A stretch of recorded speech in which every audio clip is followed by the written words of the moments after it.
നമസ്കാരം. കടലുകൾ സാധാരണയായി രാജ്യങ്ങളെ ബന്ധിപ്പിക്കാറാണ് പതിവ്. എന്നാൽ ചിലപ്പോൾ അതേ കടലുകൾ യുദ്ധങ്ങളുടെ അതിരുകളായി മാറും.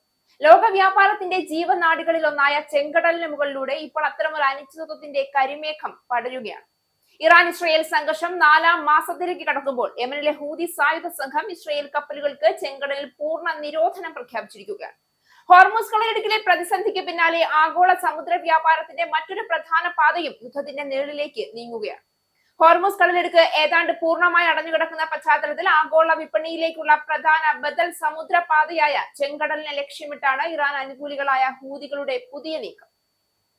ഇസ്രയേലിന്റെ എല്ലാത്തരം സമുദ്രയാത്രകൾക്കും പൂർണ്ണ നിരോധനം ഏർപ്പെടുത്തുന്നുവെന്ന് തിങ്കളാഴ്ച പുറത്തിറക്കിയ ഔദ്യോഗിക പ്രസ്താവനയിൽ ഹൂതികൾ വ്യക്തമാക്കി. മേഖലയിലെ താൽക്കാലിക വെടിനിർത്തൽ ചർച്ചകളെയും സമാധാന ശ്രമങ്ങളെയും പൂർണ്ണമായി തകിടം മറിക്കുന്നതാണ് ഈ പ്രഖ്യാപനം. ഹൂതികളുടെ പ്രഖ്യാപനം എല്ലാ വാണിജ്യ കപ്പലുകൾക്കുമുള്ള പൊതുവായ നിരോധനം അല്ലെങ്കിൽ പോലും കപ്പലുടമകൾ അതീവ ജാഗ്രത പുലർത്തണമെന്ന് മാരിടൈം ഇന്റലിജൻസ് ഏജൻസിയായ വാൻഗാർഡ് ടെക് മുന്നറിയിപ്പ് നൽകിയിട്ടുണ്ട്.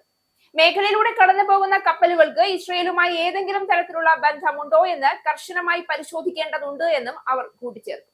2023 ഗാസ യുദ്ധം പൊട്ടിപ്പുറപ്പെട്ടതിനു പിന്നാലെ ഹൂതികൾ ചെങ്കടലിൽ ഇസ്രയേൽ ബന്ധമുള്ള കപ്പലുകൾക്കു നേരെ വ്യാപകമായി ആക്രമണം നടത്തിയിരുന്നു.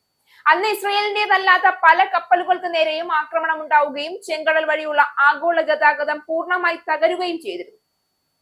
ഇറാന്റെ പിന്തുണയുള്ള ഹൂതി പ്രസ്ഥാനം ഈ പ്രഖ്യാപനത്തിലൂടെ സൈനികവും രാഷ്ട്രീയവുമായ ശക്തമായ ഭീഷണിയാണ് നൽകുന്നത്.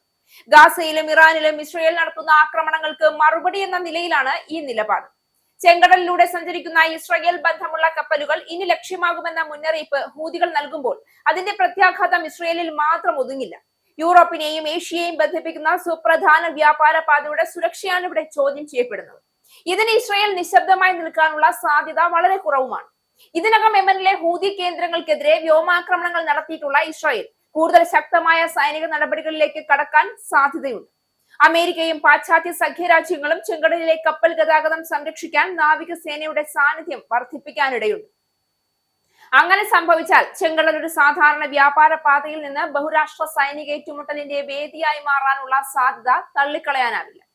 അതേസമയം ഹൂതികൾക്കും ഇത് വെറും പ്രതിരോധ നടപടിയല്ല. ഇറാൻ നയിക്കുന്ന പ്രതിരോധ അച്ചുതണ്ട് എന്ന വിശാല തന്ത്രത്തിന്റെ ഭാഗമായാണ് ഈ നീക്കം വിലയിരുത്തപ്പെടുന്നത്. ലെബനനിലെ ഹിസ്ബുള്ള, ഇറാഖിലെയും സിറിയയിലെയും ഇറാൻ അനുകൂല ഗ്രൂപ്പുകൾ എന്നിവയെ പോലെ ഹൂതികളും ഇസ്രയേലിലെ പല ദിശകളിൽ നിന്ന് സമ്മർദ്ദത്തിലാക്കാനുള്ള ശ്രമത്തിലാണ്. ഇതിന്റെ സാമ്പത്തിക പ്രത്യാഘാതങ്ങളും അതീവ ഗുരുതരമാണ്.